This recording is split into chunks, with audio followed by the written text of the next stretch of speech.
Peringatan, animasi ini dibuat dengan tujuan sharing pengalaman pribadi sang pengirim cerita. Dimohon untuk menghargai cerita tanpa menyudutkan beberapa pihak. Selamat menikmati.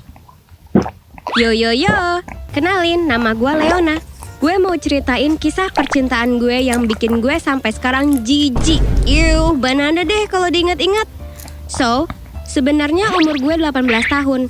Dan saat ini gue lagi kerja di sebuah toko. Hayo, pasti netizen bakal mikir, ya elah, masih muda malah udah cinta-cintaan. Pantesan begono.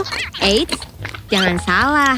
Gini-gini banyak laki-laki yang coba deketin gue di tempat kerja. Meskipun mostly jamet ya. Sebagai wanita yang meyakini sebaik-baiknya dunia adalah dunia tanpa jamet, so, gue selalu menolak mentah-mentah jamet yang berusaha ngedeketin gue. Karena suatu ketika ada kejadian nih, ada om-om datang ke toko dan ngegodain gue, woi. Ih, gede banget. Ini kamu kayak orang Korea ya? Dalam hati gue ngomong, si om ngapain jir? Mana dia ngomong, muka kamu, badan kamu itu kalau di Cina atau di Korea sana pasti laku. Kalau sama saya pun, saya mau. Ih, ngomong apa sih si om-om penggoda woman? Siapa juga yang mau sama dia di? Oke, back to the topic. Suatu ketika teman gue yang namanya Mira nyeletuk ke gue sambil bilang, ini ada cowok nih mau deketin lu, minta nomor sama IG lu. Gimana, kasih nggak? Tanpa babi ibu gue langsung tolak aja. Bilang, biarin, orang gak jelas itu. Tapi si Mira ngotot ngeyakinin gue kalau orang itu baik. Mira juga bilang kalau cowok ini teman sekolah dia dulu. Tapi gue tetep kekeh gak mau kasih. Sampai suatu hari tiba-tiba ada masuk DM tuh di IG gue. Tulisannya, si Entok mulai mengikuti Anda. Dan gak lupa sama satu lagi notif permintaan pesan. Gue bacain tuh, hai, kenalin gue Entok. Alih-alih balesin chatnya yang basi, gue stalking tuh akunnya. Gue liatin, wah, kayaknya nggak jamet juga. Ya udah tuh, gue confirm aja dan balesin DM-nya. Gitu doang. Dan dari situ si Entok DM mulu, gangguin banget deh pokoknya. Suatu hari pulang kerja motor gue mogok, nggak ada jemputan dan nggak ada uang di tanggal tua. Dan posisinya hujan. Sedih. Lalu si Entok tiba-tiba DM, nanyain gue udah pulang belum. Gue bilangin lah, lagi mogok motornya. Lalu si Entok langsung jemput gue. Singkat cerita kita jadi temenan. Ingat, cuma temenan. Seminggu kenal kami ketemu lagi. Karena si Entok katanya lagi punya masalah.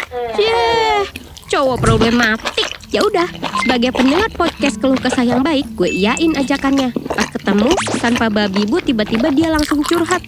Dia cerita tentang masalah keluarganya, bokapnya yang nganggur, nyokapnya yang kerja jadi ART, adiknya yang bandel, dan dia yang terlilit hutang. Gue agak kaget tuh, ini orang kenapa percaya amat sama gue dah. Sampai cerita sebegini dalamnya. Gak lama habis cerita, dia tiba-tiba pegang tangan gue. Gue tepis tuh, beli aja gitu. Terus dia utarain perasaannya. Wah, perasaan dia habis mengsedih. Masa tiba-tiba malah ngomongin perasaan dia ke gue? Halo? FYI, gue orangnya gampang kasihan guys. Dari dulu juga gue selalu dimanfaatin banyak orang. Dan selalu ngalah atas semua hal hanya karena rasa simpati gue yang besar. Jadi karena simpati atas ceritanya, entah setan mana yang ngerasuki gue setuju aja buat pacaran sama dia. Dan kalian tahu, apa hal pertama yang gue pikirin saat nerima dia? Tak lain dan tak bukan, siapa tahu dengan adanya gue di hidup dia, bisa sedikit meringankan hidup dia yang icikiwir acak-adut. Dari situ semua dimulai. Selama berpacaran juga gue selalu bohongin nyokap. Setiap mau ketemuan sama Entok, gue cari alasan apa aja buat bisa ketemu Entok. Semenjak sama Entok juga gue selalu pulang larut. Gue tahu ini salah, tapi entah setan apa yang berhasil ngejerat gue. Bermula dari gue awalnya bekalin dia makan, supaya uang dia bisa dihemat untuk bayar hutang.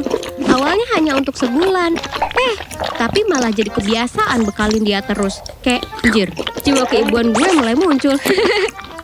Kadang kalau gue gak sempat masak, dia tagih, bekal gue mana.